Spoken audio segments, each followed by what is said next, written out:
I don't even know where to start. I'm sitting here in our living room now, I guess staring at the couch where we used to binge old sci-fi shows. The coffee table with its chipped corner from that time we tried to salsa dance after too much wine. It's all so familiar, but it feels like a stranger's house. 10 years. 10 years of marriage, of building a life together, and just before our anniversary, he dropped a bomb that's still echoing in my head. "I want a divorce," he said. I laughed at first, thinking it was some awful joke. "This can't be happening," I told him, my voice cracking like glass. But it was happening. It is happening. And I need to get this out, because if I don't, I think I'll drown in it. Let's call him Nate. We met in college, back when I was a wide-eyed art major who thought life was one big canvas, and he was the pragmatic engineering student who somehow found my chaos charming. He'd show up to my dorm with takeout and a spreadsheet for our study dates, and I'd tease him about his color-coded life while secretly loving how grounded he made me feel. We were opposites, but the kind that fit, you know? Like puzzle pieces that don't look like they belong until they snap together. Our wedding was small, just close friends and family in a backyard strung with fairy lights. I wore a secondhand dress I dyed indigo, and he cried when I walked down the aisle, a real messy cry that made everyone laugh. We promised forever, and I believed it. We built a life in a quirky little house on the edge of town, with a garden I could never quite tame, and a spare room we jokingly called the future nursery. We traveled when we could road trips to nowhere, a honeymoon in Iceland where we chased the northern lights. We fought, sure, but never the kind of fights that leave scars. Or so I thought. The signs were there, I guess, but I was too busy painting our future to notice the cracks. Nate started staying late at work, but he's always been ambitious, so I chalked it up to a big project. He'd come home quiet, scrolling his phone instead of talking, but I figured he was just tired. We were comfortable, routine. I thought that was love, knowing someone so well you don't need to fill the silence. But comfortable isn't the same as connected, is it? 3 weeks ago, we were planning our 10th anniversary. I'd been secretly working on a gift for months, a scrapbook of our life together. Every moment I could pin down in photos, ticket stubs, doodles. I was so excited imagining his face when he saw it. We'd talked about renewing our vows, maybe throwing a party. Then last Tuesday he came home early. I was in the kitchen, humming, stirring soup, when he said, "We need to talk."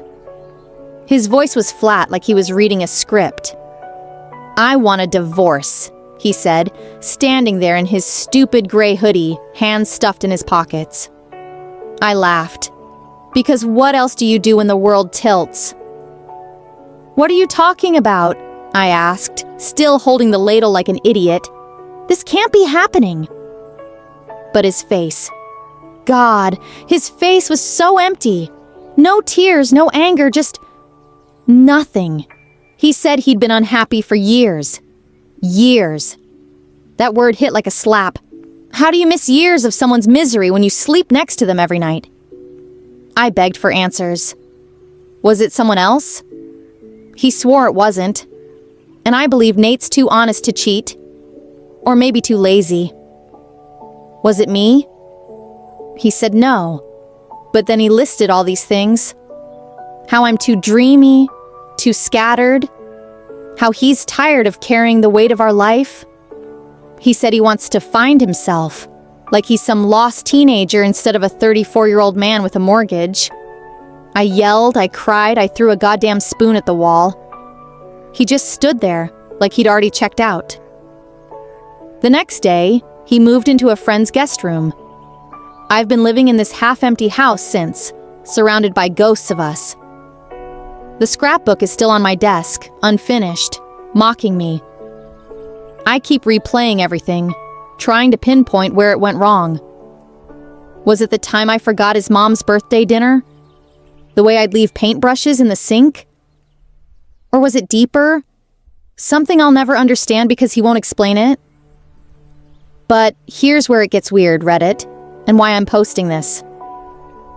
Yesterday, I found something that's turned this whole mess upside down. I was cleaning out the garage, trying to keep busy, when I stumbled on a box tucked behind his old camping gear. It wasn't labeled, just a plain cardboard thing sealed with duct tape. I don't know why I opened it. Maybe I was looking for closure, or maybe I'm just nosy, but inside was a journal. Nate's journal. Pages and pages of his handwriting, dating back years. I know I shouldn't have read it. I know it's a violation, but my marriage is imploding, so screw ethics for a second. The entries started normal work stress, our fights over dumb stuff like dishes. But then, they got strange. He wrote about dreams, vivid ones, where he was someone else. A sailor, a pilot, a drifter in a desert. He described them like they were real, like he was living another life at night. Then, about a year ago, the tone shifted. He started writing about her. Not a name, just her. Someone he met in these dreams. He said she understood him in ways I never could, that she was his true north. He wrote that he was scared he was losing himself to her, but he didn't want to stop. I'm not crazy, Reddit. I don't believe in soulmates or dream lovers or whatever this is. But reading those pages felt like peering into a stranger's mind. The Nate I know doesn't believe in mysticism. He's the guy who laughs at horoscopes. Yet here he was, pouring his heart into this journal like it was his lifeline. The last entry, dated the day before he asked for the divorce, said, "I have to choose. I can't keep living half in her world, half in mine. I'm sorry, Lila." Lila, that's me. My name in his messy scrawl, like an afterthought. I don't know what to do with this. Part of me wants to confront him, shove the journal in his face and demand answers. Is he leaving me for a figment of his imagination? Is he having some kind of breakdown? But another part of me is terrified. Terrified that this isn't about dreams at all, that maybe I've been blind to who he really is. And the worst part? I still love him. Even after all this, I look at our wedding photo on the mantle and feel this ache. Like I could fix it if I just tried harder. So, Reddit, I'm asking for advice, or maybe just perspective. Has anyone been through something like this? A partner who changed overnight, or who had this secret inner world you never saw? Should I fight for us, or let him go chase whatever he's chasing? And what do I do with this journal? Burn it. Give it back. Pretend I never saw it? I feel like I'm unraveling, and every thread I pull makes it worse. Update, because I know you'll ask. I haven't talked to Nate yet. He texted yesterday to arrange picking up his stuff, and I just stared at the message for an hour. I'm not ready to see him, not with that journal burning a hole in my brain. I've been rereading it, trying to make sense of it. There's one detail I didn't mention because it sounds insane, but screw it, I'll share. He drew something in the margins of one page, a symbol like a spiral with a line through it. I've never seen it before, but it's everywhere in the later entries, like he was obsessed. I Googled it, and nothing came up. Maybe it's nothing, but it gives me chills. Thanks for reading this novel. I just needed to get it out somewhere, and you strangers on the internet feel safer than my empty house right now. Comments disabled because I'm not sure I can handle replies yet. I'll update if anything changes. The days after I found the journal were a blur. I stopped sleeping, my mind caught in a loop of Nate's words. Her world. True north. I'm sorry, Lila. I'd wander the house at night, tracing the life we'd built.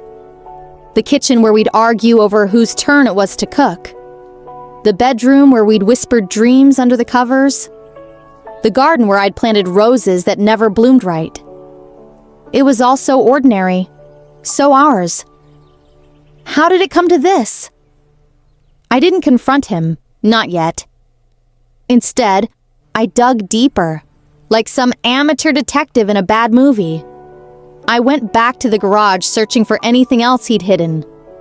There was nothing. No more journals, no secret letters, just dusty tools and forgotten projects. But the journal itself was enough. I read it cover to cover, twice, 3 times, until I could recite passages by heart. The dreams were so detailed.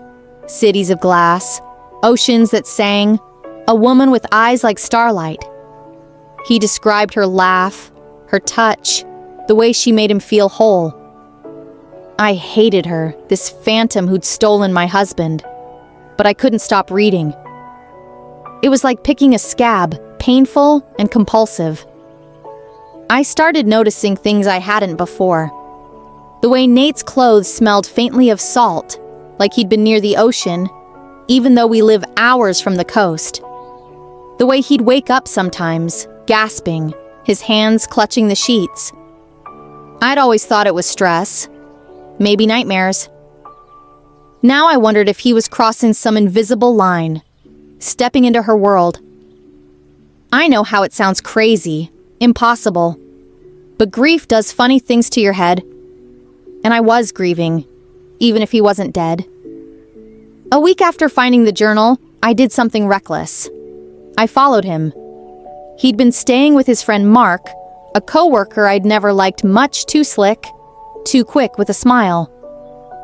I drove to Mark's place, a nondescript condo on the other side of town, and parked across the street like some cliché stalker. I just wanted to see him, to look at his face and know if he was still my Nate. He came out around dusk, carrying a duffel bag, and got into his car. I tailed him, heart pounding, half expecting to catch him meeting someone, a real woman, not a dream. He didn't go to a bar or a hotel. He drove to the edge of town, to a stretch of woods we used to hike in when we were younger. I parked a ways back and followed on foot, the journal tucked in my bag like a talisman. The woods were dark, the air heavy with pine and secrets. I lost sight of him for a moment, panic rising, but then I saw a flicker of light, a flashlight, maybe, or something else. I crept closer, branches snapping under my feet, until I reached a clearing. Nate was there, alone, standing in the center of a circle of stones. They weren't random. Someone had placed them deliberately, each one carved with that spiral symbol from his journal. He was muttering to himself, too low for me to hear, his hands moving like he was tracing something in the air. The light wasn't a flashlight, it was coming from him, or around him, a faint shimmer like heat waves off pavement. I froze, my breath catching. This wasn't my husband. This was something else. Someone I didn't know. I should have run. I should have screamed. Instead, I stepped forward, the journal slipping from my bag and hitting the ground with a thud. Nate's head snapped up, his eyes meeting mine. And for a second, they weren't his eyes. They were too bright, too deep, like looking into a well that never ends. "Lila," he said, and his voice was wrong, layered, like 2 people speaking at once. Then the light vanished, and he was just Nate again, staring at me with a mix of guilt and fear. "What are you doing?" I demanded, my voice shaking. He didn't answer, just looked at the journal on the ground like it was a bomb. "What is this, Nate? Who is she?" I was yelling now, tears streaming down my face, but I didn't care. I needed answers, needed something to anchor me. He sank to his knees, head in his hands. "I didn't want you to see this," he whispered. "I didn't want you to know." "Know what?" I shouted. "That you're leaving me for a dream? That you're what, summoning ghosts in the woods? Tell me." He looked up, and his face was so tired, so broken, it stopped me cold. "It's not a dream," he said. "It's real. She's real. I laughed, a bitter, jagged sound. You're insane. Maybe, he said, and there was a ghost of a smile, the old Nate peeking through. But you read the journal. You felt it, didn't you? The pull. I wanted to deny it, to say it was just words on a page. But he was right. I felt something reading those entries, a tug at the edges of my mind, like a song you can't quite remember. It scared me, and I hated him for making me feel it. He told me everything then, there in the clearing, with the stones glowing faintly around us. The dreams had started years ago, small at first, then growing until they were more vivid than reality. Her name was Auren came to him one night, not as a figment, but as something solid, something there. She showed him places he'd never seen, worlds beyond ours, and he'd fallen for her. Not because she was better than me, but because she was part of something bigger. The spiral, the stones, the rituals he'd learned from her, ways to cross the veil between our world and hers. He said he'd tried to stop, to stay with me, but the pull was too strong. He was leaving, not just me, but everything in our house, our life, this reality. I listened, numb, as he described a choice he'd already made. He wasn't asking for forgiveness or understanding. He was saying goodbye. When he finished, the clearing was silent, the air heavy with the weight of his words. I looked at him, at the man I'd loved for a decade, and saw a stranger wearing his face. I don't believe you, I said finally, because I had to say something. You're sick, Nate. You need help. He shook his head, sad but certain. I'm sorry, Lila. I never meant to hurt you. He stood and the light returned, brighter now, wrapping him like a cocoon. I reached for him, instinct overriding reason, but my hand passed through air. He was gone, not dead, not run away, but gone, like he'd stepped through a door I couldn't see. The stones were just stones again, the clearing empty except for me and the journal at my feet. I don't know how long I stood there, crying, screaming, cursing him and myself, and whatever Auren was. I drove home at dawn, the journal in the passenger seat like a passenger I didn't want. I haven't opened it since. I can't, but I haven't burned it either. It's been a month now. The divorce papers came last week, signed by Nate's lawyer Mark, of course. I don't know where Nate is, if he's still in this world, or hers. If she's even real, or just a delusion he chased into oblivion. I'm trying to move on, packing up his things, painting over the life we had. But every night, I dream of spirals, of a woman with starlight eyes who looks at me like she knows me. I wake up gasping, my hands reaching for something I can't name. Read it? I don't know what to believe anymore. I loved him, and maybe I still do, but love isn't enough when someone's already gone. I'm keeping the journal, locked in a drawer, because it's the last piece of him I have. Maybe one day I'll read it again, or maybe I'll let it go. For now, I'm just trying to remember who I am without him. Thanks for listening. I don't know what I'm asking for: advice, commiseration, or just someone to tell me I'm not losing my mind. But writing this helped, even if it's just shouting into the void.